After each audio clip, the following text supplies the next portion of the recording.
Welcome back. We are starting lesson 2, unit 2, and we're talking about functions. Functions are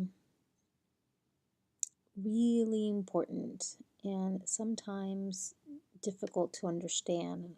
I remember way back when I first took a programming class, this was the hardest thing for me to understand, especially in the language that I was studying back then, which was C programming.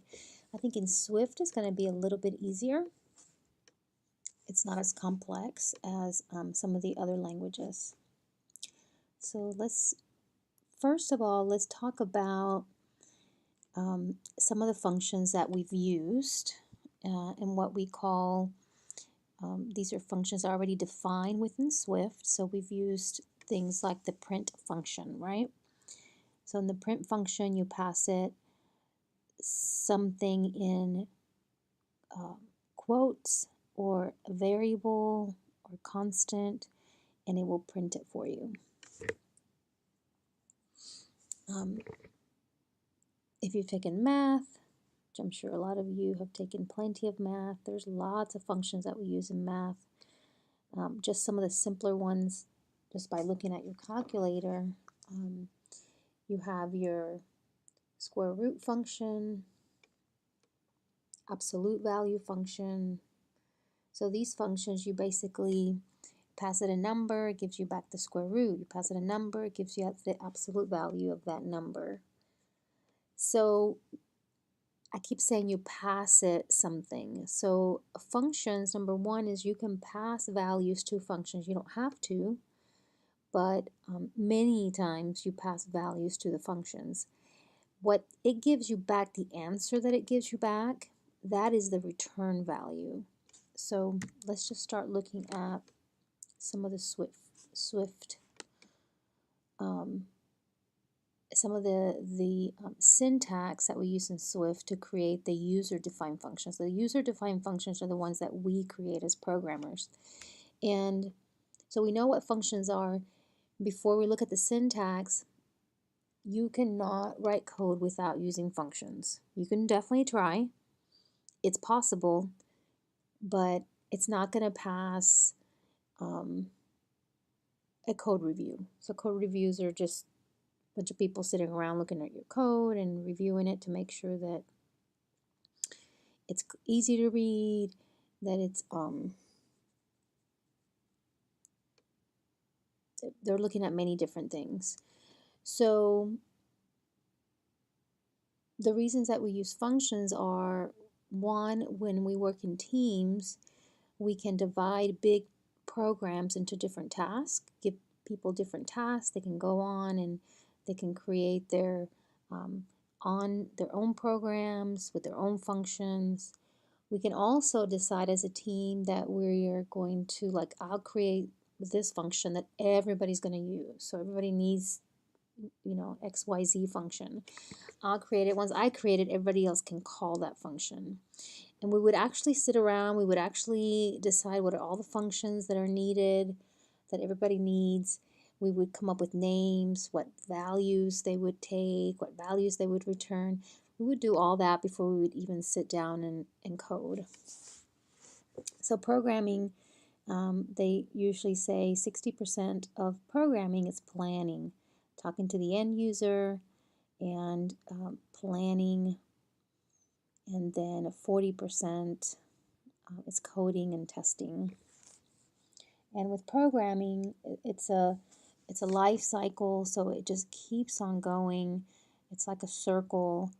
So you're really never done until that program is no longer being used, because you always have different versions, revisions, bugs, things of that nature. So going back to functions, so working in teams, breaking down big programs, reliability is another reason to use functions. So if I create a function and it works really well, I've tested it, everybody can use it and they know that it's reliable. Maybe it's making a really complex calculation. They know that they can rely on it. So we have reliability, breaking down big problems, and reusing code. So there's no reason, if this particular calculation has to happen 50 times across multiple programs, there's no reason to code it over and over and over again, right? Especially if it's, even if it's 2 lines of code, you don't want to do that. And some of these functions are much bigger than 2 lines of code. So you just want to do it once and reuse the function. So here we're looking at a simple function called tie my shoe. So they have this here because what they're saying is there's certain things that we do in life that we just do over and over again, and there's just certain steps, and it's pretty, even though we say, oh, it's so simple to tie your shoes, it's actually a really complex task when you try to teach a kid how to tie their shoes. So this complex task of that is super simple once you learn it, you could define it, and you would put step by step how to do this, and then once it works, right, you just want to reuse that function. And so basically you just don't want to start over from like point 1 of like, I don't even know how to tie my shoe. You just want to reuse this function. And this is just an abstract example, okay? So we're not going to actually write a function that ties your shoes or tells you how to tie your shoes. Something else is like making breakfast. Now, with this example, making breakfast is that, your breakfast could be something, every day you could have the same thing. Maybe Monday through Thursday you have the same thing, or Monday through Friday. But then on Saturdays and Sundays you have more time, you don't have to work. So you make, a big production. Maybe you make pancakes and bacon, which take a long time to make. And so you could have a function that has a default. A default would be like, my default is boiled eggs and coffee in the morning. But then once in a while, if I want to change it, then I could change those values, but I have a default. We're going to look at this more closely here, but basically what we're saying is that we have we call this a parameter, food, and we're saying that food is a string and it's going to be scrambled eggs. This takes 2 parameters, the other parameter is drink, and the value of that's going to be orange juice. So let's take a look and see how we defined a function in Swift. I actually have a nice little slide that I found online that I really like. And so we have a keyword. The keyword is func. So as soon as Swift sees func, lowercase f, it knows that a function is about to be defined. This here is what we call the definition, the function definition. We call it circle area. You can call your function anything that you want. Again, we're using the camel capitalization. So we start with a lower case letter. Second word starts with a capital letter. Call the function anything you want, but it cannot be a reserved word. Okay, the next thing that we're going to have is parentheses. The parentheses in here, you can actually have this empty, which means that you would not have any parameters, so you wouldn't have, the user would not be passing you anything. Like if it was the absolute value function, they wouldn't be passing you a number. But here we have one parameter and it's a double, and we're going to call that parameter circle radius. So this is the name, and you get to make up that name. Okay, so you make up the function name, you make up the parameter name, you put a colon, and you give it the data type. So I'm going to pass a double to this circle area function, and this here means that it's going to return a double. So I pass it a double and it returns a double. So this is circle, the area of a circle. So you would have here they would give you the radius. If you remember, the formula for the area of a circle is pi r squared. R is the radius. So you would return pi circle radius squared. Okay? And I can show you later how we could code that. But you just want to know, like, this is the function definition here. And by the way, you don't have to have a return value either, so this can be left out. If you leave this out, it means you're not returning anything. This is a little hyphen and a greater than sign, which makes that little arrow. Okay? So here we have function name, parameters going here, and then we have return type. Oh yeah, and then we have an open curly brace and a closed curly brace, and inside those curly braces is where you put the body of your function. This function here has no parameters and it has no return type. All it does is you call the function and it prints the value for pi, a short value for pi. So that's all it does. So when you call the function display pi, boom, it just prints that.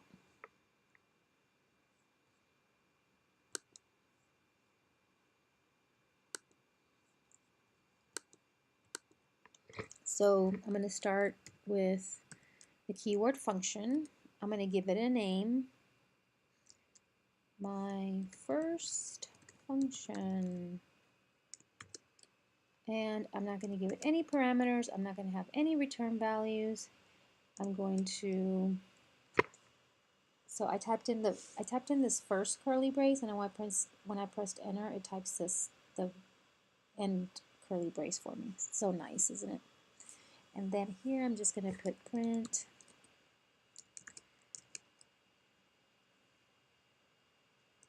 yay,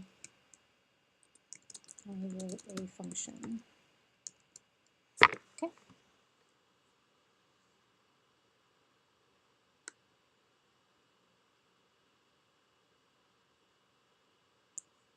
So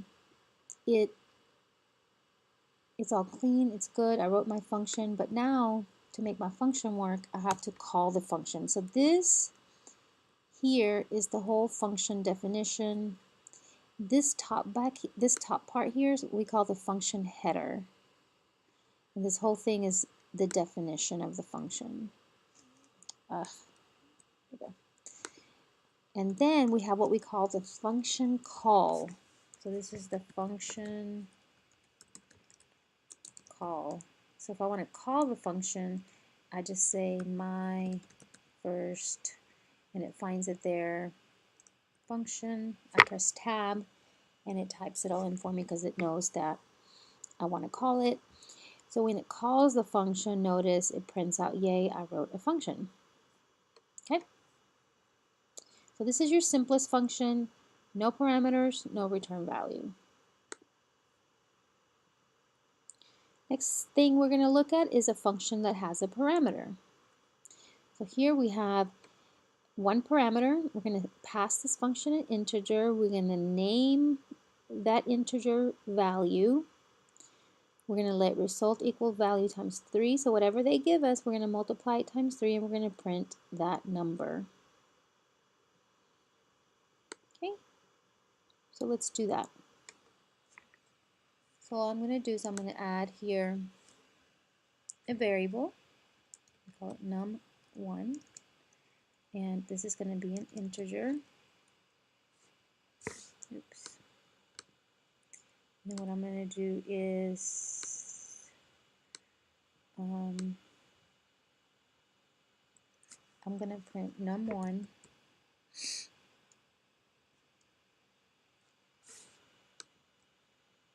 And then I'm going to call, notice this right here. So I've added my parameter. If I forget to pass it a parameter, like to pass it the integer, it tells me missing argument for parameter num1 in call. The argument is what you put here. What you put here is the argument, and it has to be an integer because it's expecting an integer. So I can't put a string. I have to put an integer, like let's say that 100.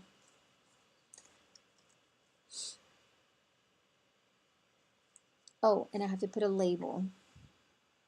So my label is basically like, what am I naming this 100? So I'm going to use the same label that I used. So num1 100, using the same label. I like using the same label because it just makes it less confusing.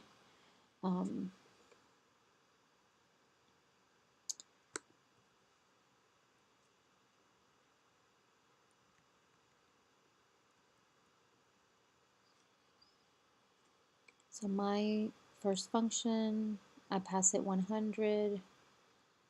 It goes up here and it prints the 100. Now, something that I could do is I can do something, you know, in my function. Maybe my function is a function that squares a number. Okay, so maybe I say let number squared equal num1 times num1. So I multiply num1 times num1, that's number squared. And then what I'm going to print here is number squared. So when I run my program, 100 is passed to num1. Num1 times num1 is 1,000. No, num1. 100 times 100 is not 1,000. 100 times 100 is 10,000. And then I print the 10,000. Okay. Let's go back over here. Let's look at multiple parameters. We have multiple parameters. All you have to do is add a comma in between your parameters. So let's say that I want two integers. Maybe I want to multiply two numbers together. I'm going to put comma, num2. And by the way, they don't both have to be integers. Your parameters can be like, you can be asking it to pass you an integer, pass you a string, pass you a double. It can be different data types that they pass you. Maybe they're passing you their name and their age. Okay, so I'm going to multiply num1 times num2. This is the product of the numbers. So let product equals num1 times num2.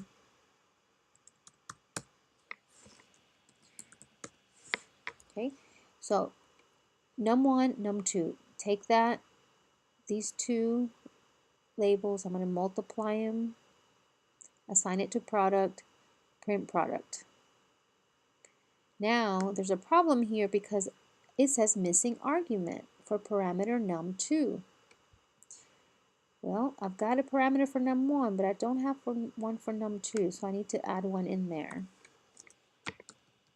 Num2, and let's multiply this times 5. So now,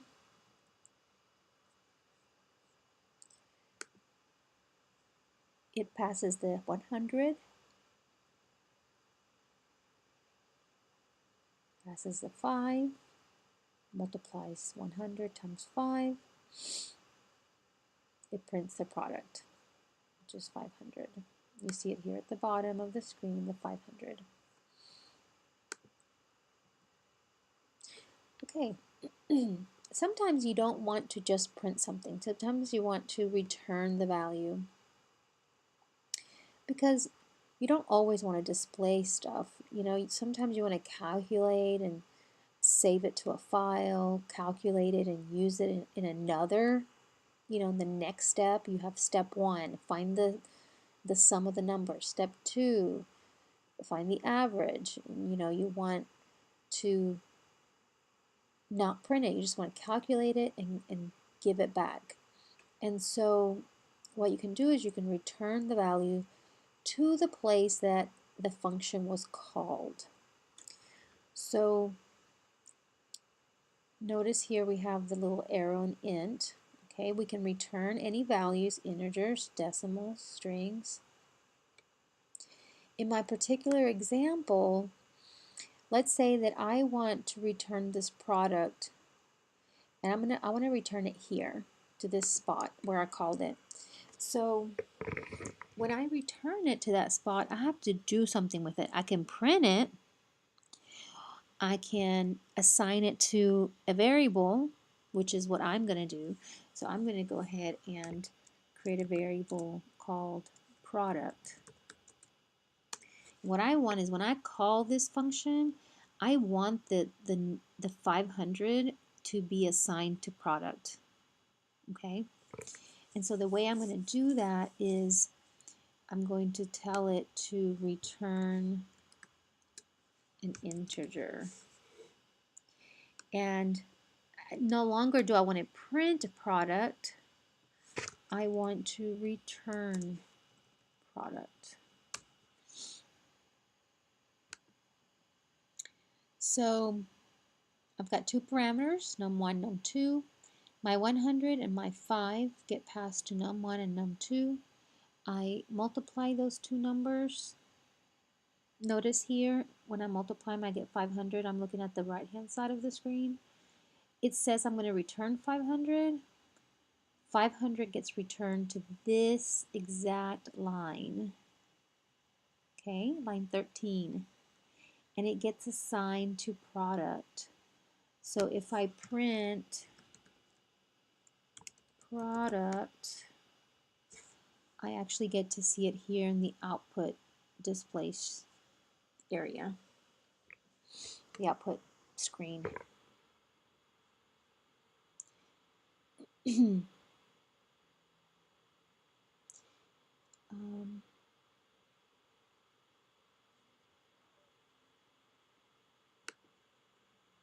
Let's see. Let's go back to the book.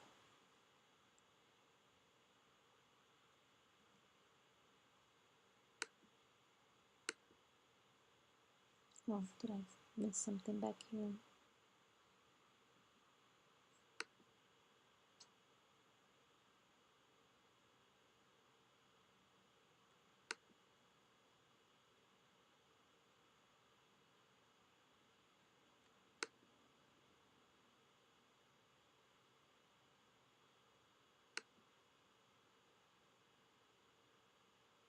Okay, so here they're just they're passing a 10 and a 5, like ours, except they're passing a 100 and a 5, and then they get back the result, which is 50, and then they're printing 10 times 5 is result, my result. They're printing this. Oh, and then here they're showing you how they're calling the function within the print function. So this is cool. So here you have your escape character, and what you're showing is that you are now going to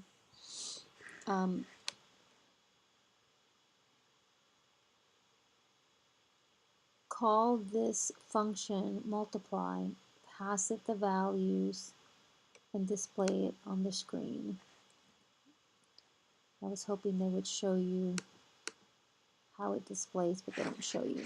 So it's going to show 10 times 5 is this backslash here, the escape key, the escape character, is because they want this parentheses to print out. So what this would print is 10 times 5 is open parentheses 50, close parentheses. That's what it would show on as the output. Okay. So here's talking about these are argument labels. So remember, this is your parameter. This is the argument. So here they say, they call the function say hello. and then they label Amy. So first name is Amy, and they pass it to here, and it's going to print hello Amy.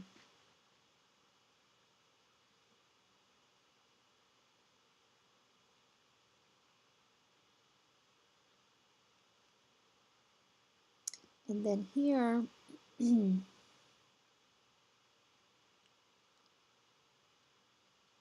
it's actually they just have argument label to and. So they actually name the argument to, this is who the hello, like hello to this person and this person. So it's going to say hello Luke and Dave. But these are just argument labels, so you can name it name 1, name 2. They just happen to label it to and the word and. External names. So we've defined, we have a label called to and. Here they are, to and. And then we have an external name called person and another person, so that it's not so confusing when you put the variable names in here. I don't suggest doing this. I don't know what the reason for that would be, but it just makes things more complex. Omitting the labels, so you can omit a label by putting a underscore in front of, so instead of saying so we have some label here, first number, and then some label, second number.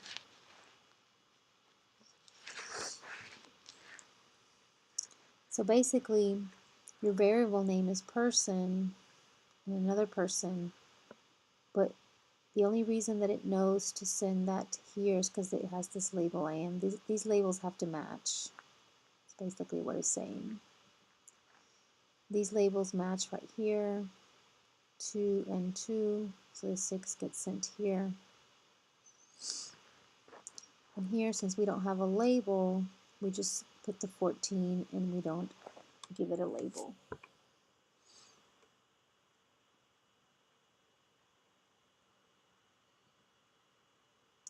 Default parameters.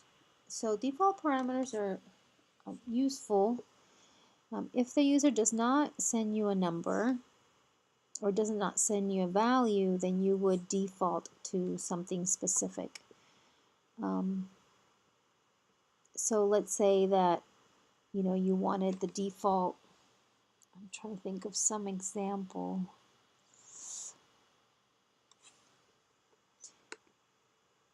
Here, I'll change this one. This won't make sense, but basically what would it be is if I do that and I just send it one parameter, right now it would be an error.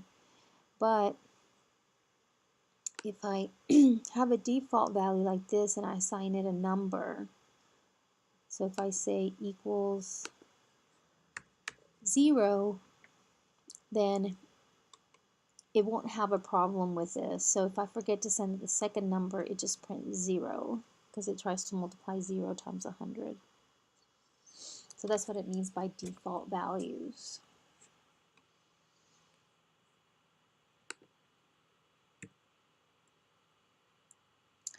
Okay, so that's the end of this lab, or this lesson.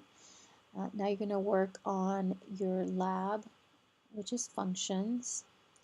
And I really want you to try to make sure and create all these functions and really practice. There's 6 different exercises that you're going to be working with. From now on your lab assignments, I will ask you to make sure that you create functions for things that, functions could be useful. Like if you have to repeat some code, you want to use functions.